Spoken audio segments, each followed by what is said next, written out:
नुसल्ली व नुसल्लिमु अला रसूलिहिल करीम। नाज़रीन, आज का हमारा मौजू बहुत ही प्यारा मौजू है। हमारे सामीन इंशाअल्लाह माज़ूज़ होंगे।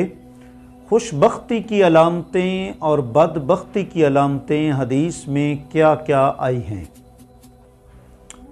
बड़ी मशहूर रवायत है, सही मुस्लिम के अंदर भी है, सही इब्न हिब्बान के अंदर भी है और अल अदबुल मुफ़रद इमाम बुखारी अलैहि की किताब उसके अंदर भी है। आक़ा रहमत सल्लल्लाहु अलैहि वसल्लम ने फरमाया खुशबख्ती की 4 अलामात हैं। यानी खुशबख्ती किसी इंसान की 4 चीज़ों में ज़ाहिर होती है और बदबख्ती भी 4 चीज़ों में ज़ाहिर होती है। आक़ा रहमत सल्लल्लाहु अलैहि वसल्लम, ज़ाहिर है खुशबख्ती की ज़िद बदबख्ती है और बदबख्ती की ज़िद खुशबख्ती है, तो ज़ाहिर बात है कि जब हम 4 बयान करेंगे एक तो दूसरी 4 भी बयान हो जाएंगी। आका अलैहिस्सलातु वस्सलाम ने फरमाया सबसे पहली अलामत खुशबख्ती की नेक बीवी है और दूसरी अलामत खुशबख्ती की कुशादा घर है और तीसरी अलामत खुशबख्ती की अच्छी सवारी है और चौथी अलामत खुशबख्ती की अच्छा पड़ोसी है। तो ज़ाहिर बात है अच्छी बीवी के मुतज़ाद बुरी बीवी है और अच्छे घर के मुतज़ाद तंग घर है या कुशादा घर के मुतज़ाद तंग घर है।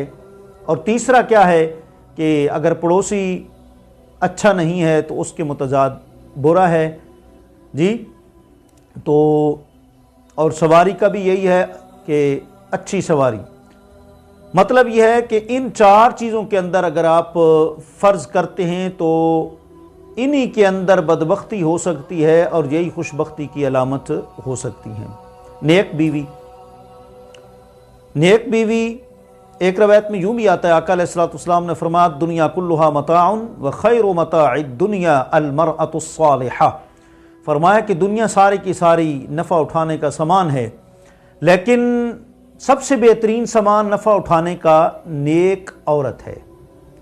और एक रवायत में यूँ आता है कि जो इमाम सयूती अलैहि रहमत ने अल-फत्हुल कबीर के अंदर लिखी कि सरकार ने फरमाया कि एक अगर औरत बदकार है तो 1000 मर्द बदकार उनके बराबर इस औरत की बदकारी है।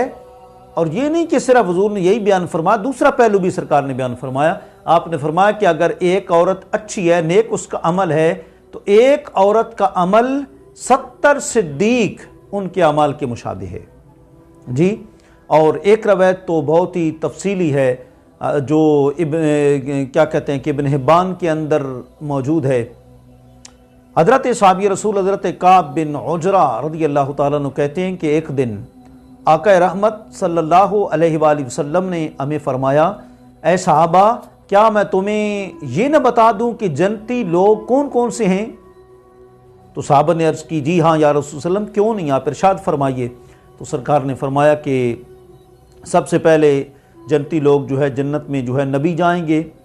उसके बाद फरमाया कि जो सिद्दीकीन हैं वो भी जन्नती हैं। फरमाया जो शहीद हैं वो भी जन्नती है। और आगे फरमाया कि वो आदमी भी जन्नती है जो अपने किसी दोस्त को, भाई को मिलने जाता है और वो शहर के बिल्कुल आखिरी किनारे में है, वो वहाँ उसको मिलने जाता है, अल्लाह की रज़ा के लिए, मुलाकात के लिए जाता है। ये आपका इशारा है, तुम्हारा दोस्त अगर दूर भी रहता है वो अल्लाह की रज़ा के लिए तुम उसे मिलने के लिए जाते हो। बाज़ रिवायात में आता है कि हुज़ूर की मजलिस लगी हुई थी, एक बंदा गुजरा, फरमाया कहाँ जा रहे हो? कहा जी फ़लाँ गाँव जा रहा हूँ, वहाँ मेरा एक दोस्त रहता है, उसको मिलने के लिए जा रहा हूँ जी। सरकार ने फरमाया कि तुम जाओ, अल्लाह तुम्हारी जो हिफाजत करेगा, फरिश्ते तुम्हारी हिफाजत के लिए उसने छोड़े हुए हैं, और जिससे मोहब्बत करते हो उसे बता भी दो कि तुम्हारे साथ मुझे अल्लाह की रज़ा के लिए मोहब्बत है। और फरमाया इसी तरीके से मैं तुम्हें वो जन्नती औरतें ना बता दूँ। अर्ज़ की जी हाँ या रसूल। आपने फरमाया ज़्यादा मोहब्बत करने वाली बीवी, फरमाया वो जन्नती है। फरमाया ज़्यादा बच्चा जनने वाली औरत बीवी वो भी जन्नती है। और एक रवायत में आता है तज़व्वजुल वलूद अल वलूद फ़इन्नी मुकासिरुम बिकुमुल उमम। फरमाया कि तुम उस औरत से निकाह करो जिससे ज़्यादा बच्चे जो हैं हों, क्योंकि क़यामत वाले दिन मैं अपनी जो उम्मत है उसकी कसरत की वजह से दूसरी उम्म पर मैं फ़ख्र का इज़हार करूँगा।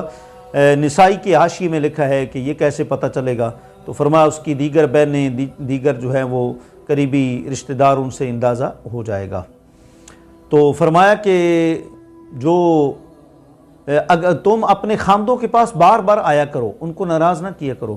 اگر کسی دن تم شوہر جو ہے ناراض ہو جائے تو عورت اپنا ہاتھ اس کے ہاتھ میں دے کر کہتی ہے میں اس وقت تک جو ہے نیند کا مزہ اور ذائقہ نہیں چکھوں گی جب تک تم مجھ سے راضی نہ ہو جاؤ۔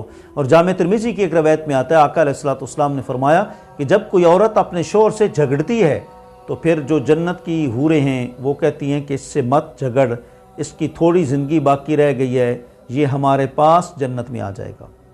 تو غرض کہ جو ہے یہ اللہ کی بڑی نعمت ہے، نیک بیوی اور اچھی سواری، یعنی جس کی نحوست نہ ہو، اور اسی طریقے سے جو ہے وہ اچھا گھر، مطلب کشادہ گھر۔ کشادہ گھر کا یہ مطلب نہیں 10-20 کنال پر ہو، اس کا مطلب یہ ہے کہ نیک اعمال اس کے اندر ایسے کیے جائیں کہ بظاہر تنگ بھی ہو تو کشادہ لگتا ہو۔ جی کئی لوگ کہتے ہیں نا بڑے بڑے گھروں میں، کوٹھیوں میں، کہتے ہیں دل ہمارا تنگ پڑ گیا ہے۔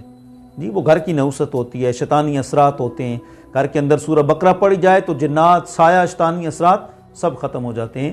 اللہ کریم آپ کو، ہم سب کو خوش بختی کی علامتیں عطا فرمائے اور بدبختی اور شقاوت کی علامتوں سے ہمیں دور فرمائے۔ وآخر دعوانا الحمدللہ رب العالمین۔